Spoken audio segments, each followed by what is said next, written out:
A reforma da Previdência no Senado está demorando mais do que era previsto. A votação no primeiro turno não saiu como era esperado e a economia foi reduzida em quase 80 bilhões. Os analistas, estrategistas, eles acreditam essa demora à briga entre senadores e deputados por conta do mega leilão da sessão onerosa, mega leilão do petróleo, os recursos que vão vir desse leilão, a divisão desses recursos entre estados e municípios. No meio desse furacão legislativo está o senador Cid Gomes, e é com ele que eu vou conversar. Tudo bom, senador? Tudo bem, Mara. Obrigada por receber o My News aqui na sua casa. Prazer. Senador, explica um pouco o que está acontecendo. Isso mostra o que vem pela frente, porque a gente tem a agenda do país, a agenda econômica do país, ela passa toda pelo Congresso.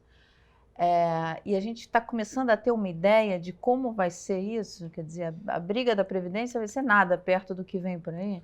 Bom, deixa eu primeiro, assim, do meu ângulo, descrever um pouco o que você viu do seu ângulo. O Senado está há 2 meses apreciando a reforma da Previdência. Se a gente fizer um esforçozinho de memória aí, a Câmara ainda deixou para o retorno do recesso, portanto, em agosto, a aprovação de destaques e do segundo turno. Portanto, 2 meses para apreciar uma matéria que vai ter uma repercussão de 10 anos, pelo menos, eu estou falando 10 anos, isso é para a vida inteira, mas 10 anos é o que se estima de alterações no financeiro da Previdência. Portanto, foi um prazo, a meu juízo, o prazo está muito razoável e estaria aprovado, pelo que estava, vamos dizer assim, combinado, nessa semana. O segundo turno seria votado essa semana. Mas não vai ser mais. Acontece que, né, eu não gosto de polêmica por polêmica, tá certo? Já vou me antecipando e vacinando aí algumas perguntas para frente.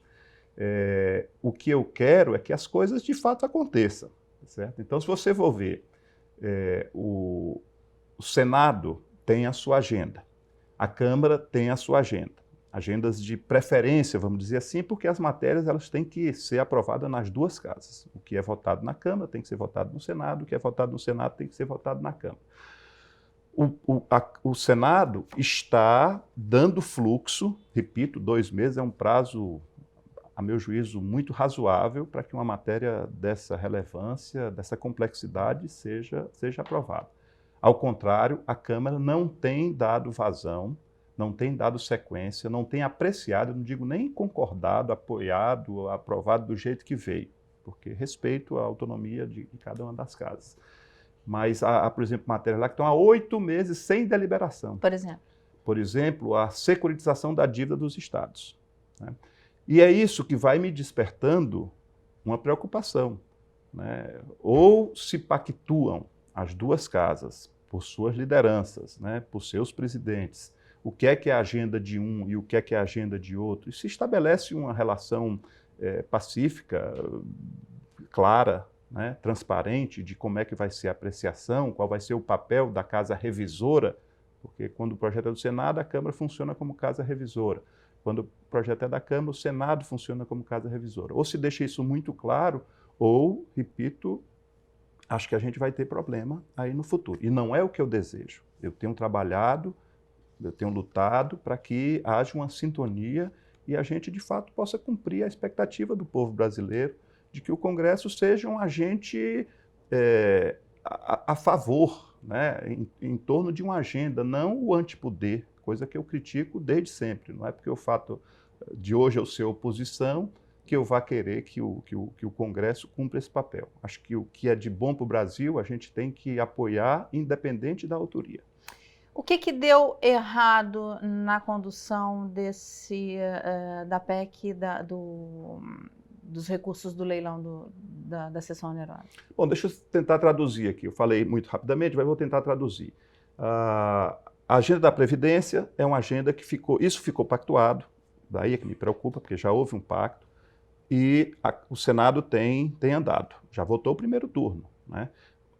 A agenda do Senado, pactuada é o que chama de Pacto Federativo. O Pacto Federativo é composto de sete itens. Um deles é essa questão da partilha do bônus de assinatura desses mega leilões que irão acontecer Esses 7 já itens... no início de novembro.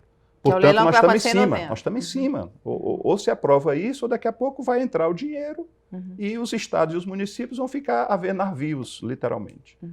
Mas você explicou que na elaboração da divisão, você seguiu os mesmos critérios do fundo. Do FPE e do FPM. Então, Que são fundos já históricos e que determinam a repartição dos recursos do imposto de renda e do IPI. A União, parte do que ela arrecada de imposto de renda e de produtos industrializados, ela reparte com os estados e com os municípios segundo os critérios constitucionais já de FPE para os estados e de FPM para os municípios. e o que aconteceu na Câmara? Bom, o que está acontecendo é que a Câmara, essa coisa de você dizer o que é que está previsto de acontecer, incorre sempre riscos. Eu estou disposto a cumprir os meus riscos. Né? Então, você atribuiu uma frase ao Rodrigo Maia, né, de que... Ele disse, o deputado Rodrigo Maia, o presidente da Câmara, Rodrigo Maia, disse que você mentiu nessa briga com o Arthur Lira, nessa polêmica. Bom, muito bem. Eu repito, eu não brigo por polêmica, eu não brigo por brigar. O que eu quero é que o que foi pactuado seja acertado. Se a questão pacificou, eles vão aprovar lá na Câmara do jeito que foi acertado, pactuado no Senado, quem sou eu para... Encerra aqui a minha participação. Né? O que eu tenho de informações, o que eu tinha de informações, é de que estava se pensando em criar um quarto ente federativo. Existem, ao meu conhecimento, 3. A União, os estados e os municípios. Estavam querendo criar um quarto ente federativo. Se desistiram dessa ideia e vão aprovar a participação da União, que já é quem é proprietária desses blocos de petróleo, mas a própria Constituição já prevê que estados e municípios devem ter participação nisso. Tá certo? E daí é que vem os royalties. Né? Nesse caso, além dos royalties, que é em função da exploração do petróleo, tem o bônus de assinatura, que é uma espécie de entrada. Vai ser feito um leilão. E esse dinheiro é importantíssimo, porque ele vai chegar numa hora em que os estados e municípios estão precisando muito de dinheiro, e você vai ter uma eleição o ano que vem, quer dizer, é um dinheiro que vai entrar no caixa, embora não seja recorrente. Não será recorrente, será uma única vez. O que será recorrente serão os royalties, né, especificamente dessas bacias que são no pré-sal. Porque já existe uma legislação para os royalties do petróleo que são extraídos em território dos estados, pertencente aos estados. Esse trata-se de uma faixa longe, né? E que, portanto, não tinha uma previsão legal da repartição, mas vai se fazer uma legislação para isso também. Né? Então, o que a gente está discutindo, e essa briga que teve, essa polêmica que teve, a gente está falando do bônus. Do bônus de assinatura. Que é essa entrada. Estima-se que seja uma receita em torno de 106 bilhões de reais. Isso é o preço mínimo. A tendência são 4 lotes e tem 14 empresas inscritas para participarem do leilão. Então, eu imagino que vai ter concorrência. Se vai ter concorrência, o valor subirá de 106 bilhões. Mas vamos ficar no 106. Desses 106, a União pagará uma dívida referente ao contrato da primeira etapa do pré-sal, lá de 2010, equivalente a 36, em números redondos, 36 bilhões de reais que ela tem com a Petrobras. Ficarão, então, 70 que serão repartidos entre a União, que ficará com a maior parte, e estados e municípios. O 15% para os municípios, 15% para os estados, divididos proporcionalmente pelo mesmo critério do Fundo de Participação dos Estados, e mais 3% para os estados na projeção de suas fronteiras em direção a essa plataforma continental. Então, Espírito Santo, Rio de Janeiro e São Paulo, projetando as suas fronteiras em direção ao mar, ao oceano, ficarão com um percentual de 3% para ser dividido Essa proporcionalmente. É a proposta. Isso é o que foi aprovado no Senado. Uhum. E, repito, o Senado é quem tem a primazia acordada de dar o rumo do Pacto Federativo. Isso não quer dizer que a Câmara não possa contribuir, claro que pode, não é isso que eu quero. Agora, o rumo que as coisas estavam se encaminhando, né, ou até que seja aprovado, eu vou dizer, está se encaminhando ainda, me preocupa. E eu me sinto no dever de denunciar aquilo que eu não considero republicano. Eu acho que é meu dever denunciar a população. Eu não faço isso em nome de querelas pessoais. Eu nem conheço, não sei nem quem é Arthur Lira, nunca tive com ele, mas a informação que eu tenho é de que ele lidera um movimento na Câmara de boicote aos estados, ao ente federativo Estado, os 27 estados da federação. E quando a gente vai ver e pergunta por quê, é porque ele é adversário do atual governador. Quer dizer, ele vai prejudicar Alagoas porque ele não gosta do governador que está lá agora, nesse momento. E isso não é nessa, porque se fosse nessa, essa não está feita ainda. Eu ouvi falar que estavam fazendo isso e denunciei. E acho que a denúncia já está valendo, né? Já está valendo. Se voltam atrás, já atingi o meu objetivo, que é um tratamento republicano. Não é porque o governador agora é meu amigo ou meu inimigo que eu vou ter um comportamento. Agora, isso já é a terceira vez que acontece. Essa já é a terceira vez. O que estava para acontecer. A segunda, em ordem cronológica, é a exclusão de estados e municípios da reforma da Previdência. Isso foi patrocinado por ele. Quem defendeu isso lá foi ele, no argumento mesquinho de que os governadores tinham que ter desgaste também, que eles não podiam dar uma coisa para os estados sem que os governadores tivessem desgastes. E a outra é a securitização da dívida, que também não tem permitido que seja colocada em pauta, né, porque isso beneficia os estados. E aí beneficia todos os estados brasileiros, principalmente os maiores, né? Então, voltando para essa questão do petróleo, aproveitam-se de uma má informação, de que esse critério de FPE e FPM beneficia mais estados do Norte e Nordeste. Verdade. Os estados do Norte e do Nordeste serão mais beneficiados.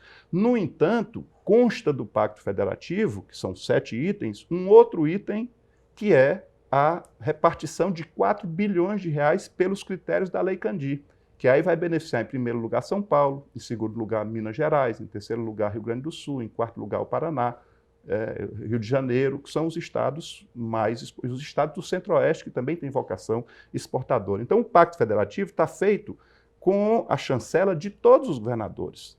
Não é só os governadores do Norte e do Nordeste, não. Está feito com a chancela de todos os governadores.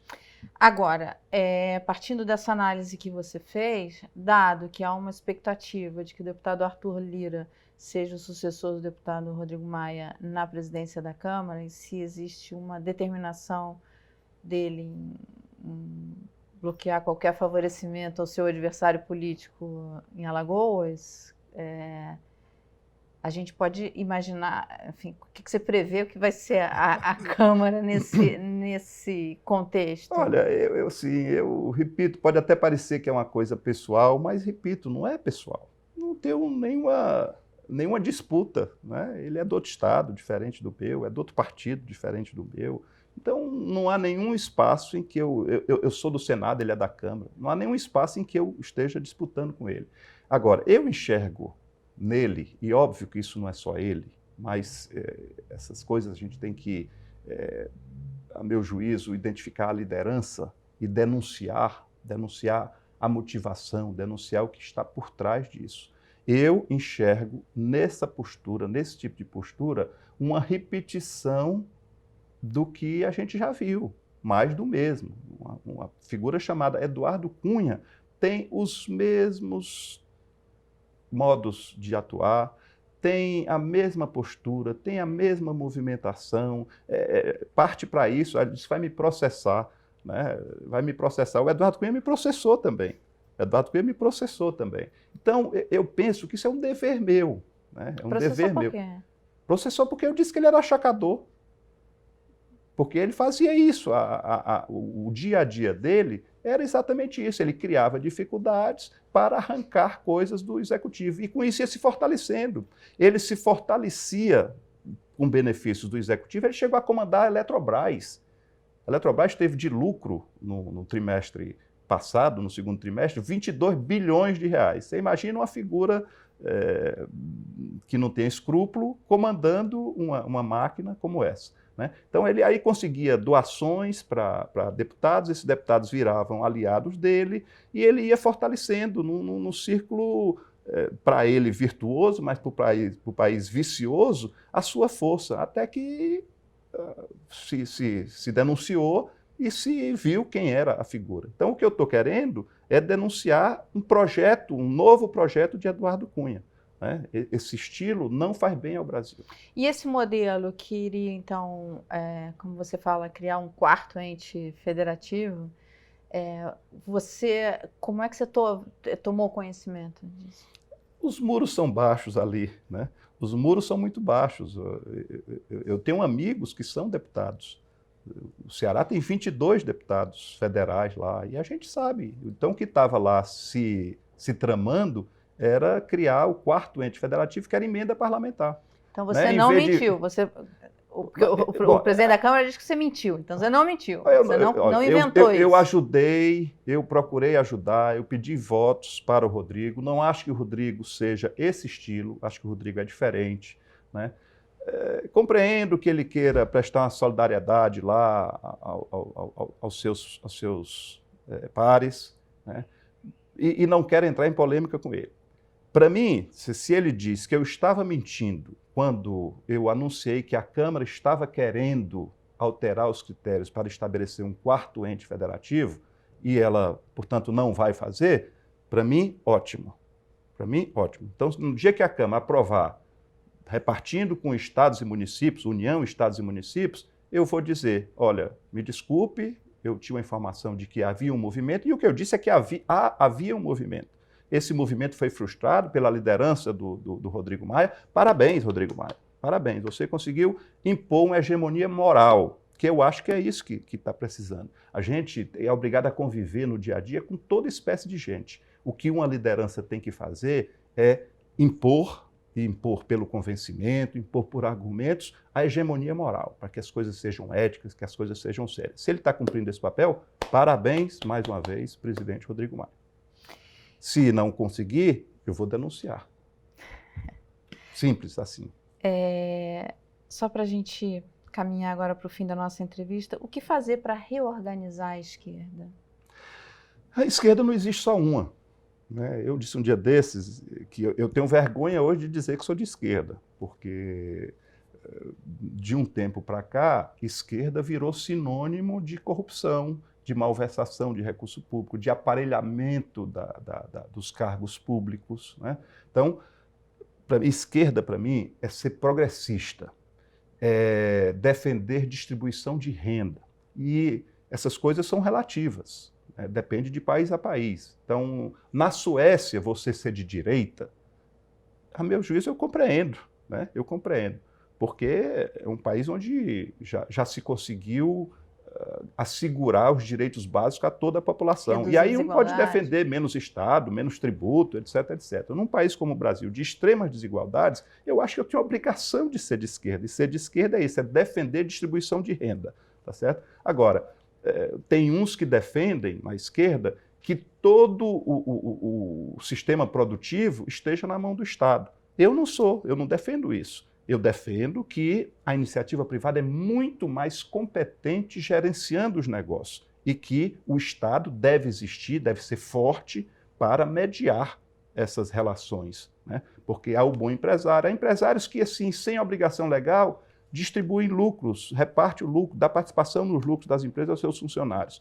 No dia que eu tiver funcionários, pode ter certeza que eu adotarei essa estratégia. Então, eu acho que empreendedorismo é fundamental, e isso, quem tem habilidade, competência é a iniciativa privada, mas um Estado que medie, um Estado que assegure os direitos básicos, direito à vida. Tem gente que morre ainda por falta de um cuidado na área da saúde, né? Direito à educação, que para mim, direito significa direito a oportunidades iguais. A escola pública, que é onde estuda o pobre, o filho do trabalhador, na regra, é de péssima qualidade. Então, como é que essa pessoa vai ter uma oportunidade igual lá quando for fazer o vestibular, se a escola que ela estudou o tempo inteiro é uma escola pública de baixa qualidade? Então, eu defendo um Estado forte com esses meios para prover oportunidades e direitos iguais às pessoas. Mas a falta de uma liderança na esquerda que conduz as discussões, porque o Congresso ele vai passar, o país está passando por uma reforma muito forte. Enfim, o governo tem uma proposta de reforma liberal, mas independentemente da reforma do governo, há necessidade de uma reforma do Estado brasileiro. E a esquerda, no caso da Previdência, por exemplo, ela acabou mais defendendo corporativismos do que os direitos mais básicos.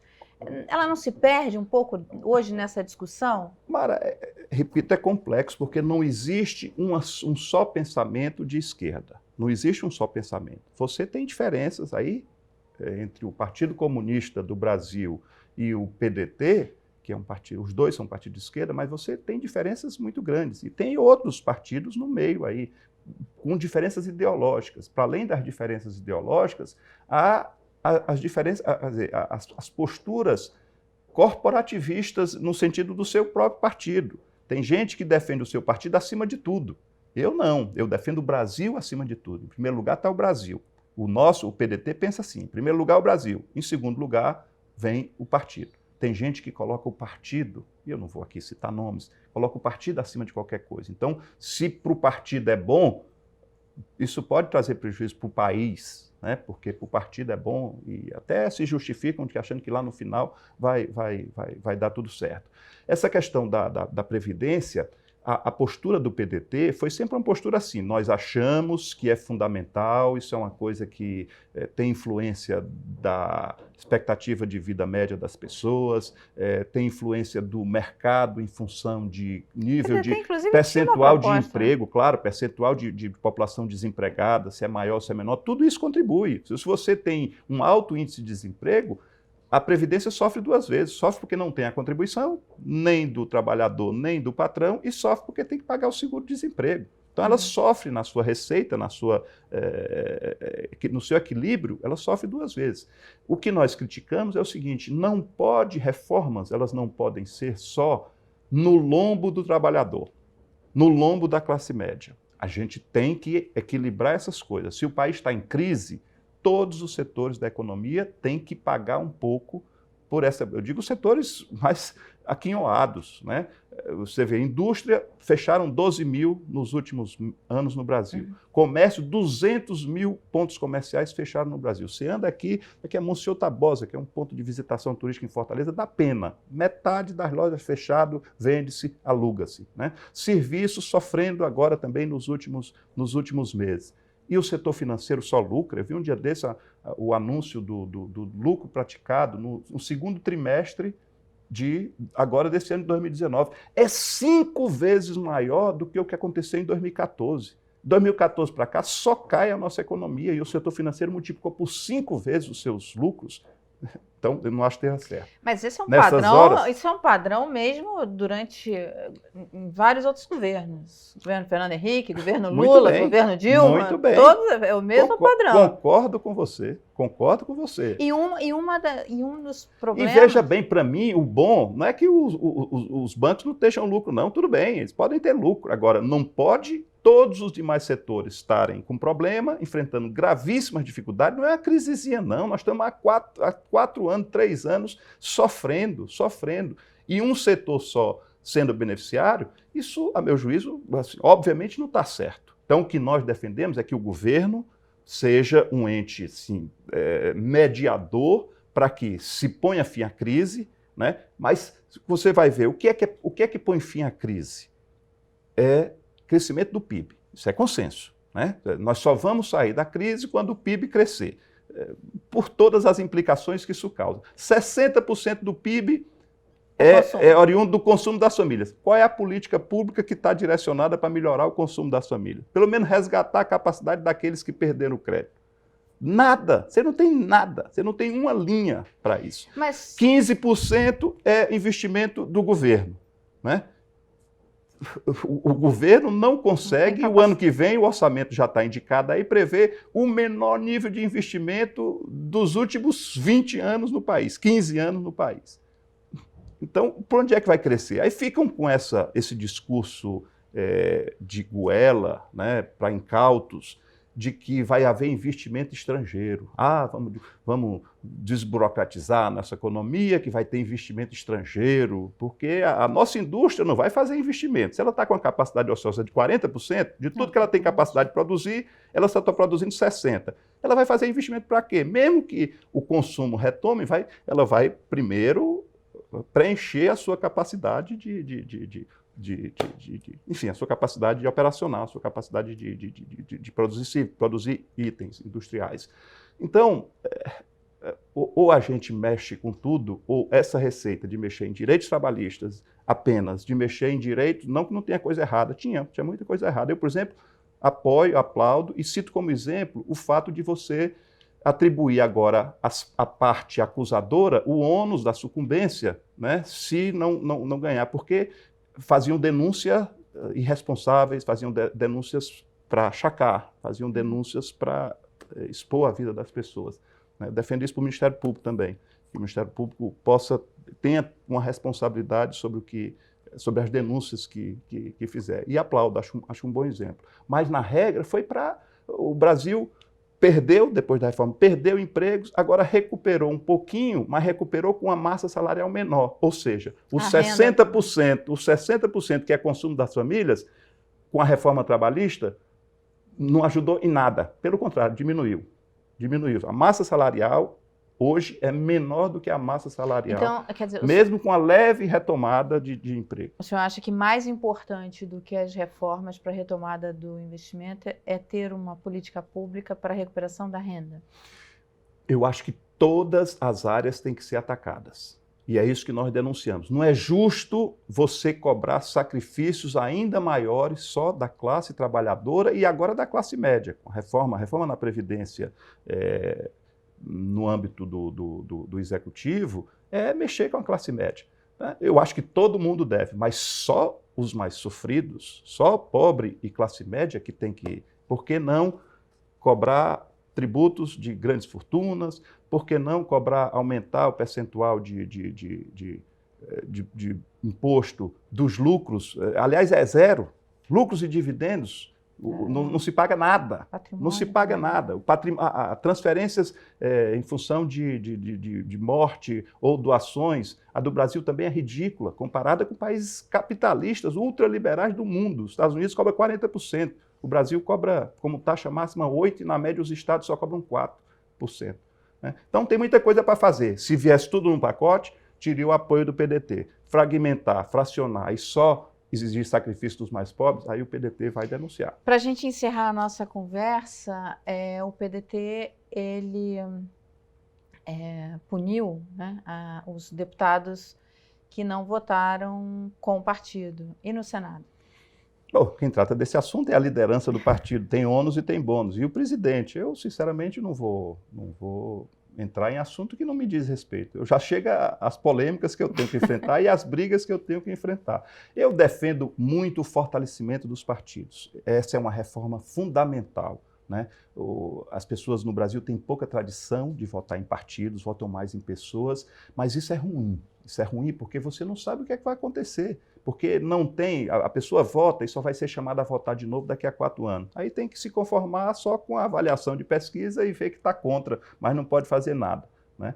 O partido é quem deve ser ciente que cobre coerência e que deve ter claramente quais são as suas bandeiras, o que é que ele fará se estiver no poder. O Brasil é frágil, os partidos são frágeis, você não pode esperar nada dos partidos, tem partido para todos os gostos, mas assim, muito pouco transparência no que e muito pouco coerência no que eles de fato defendem e, enfim, a gente acaba sofrendo essas coisas. Eu defendo o fortalecimento partidário, eu defendo que partidos tenham claramente qual é seu posicionamento e defendo que os partidos exijam dos seus filiados coerência com aquilo, tá certo? Mas em casos específicos, quem deve falar é a direção partidária ou a liderança. Legal. Muito obrigada, senador. Obrigado a você.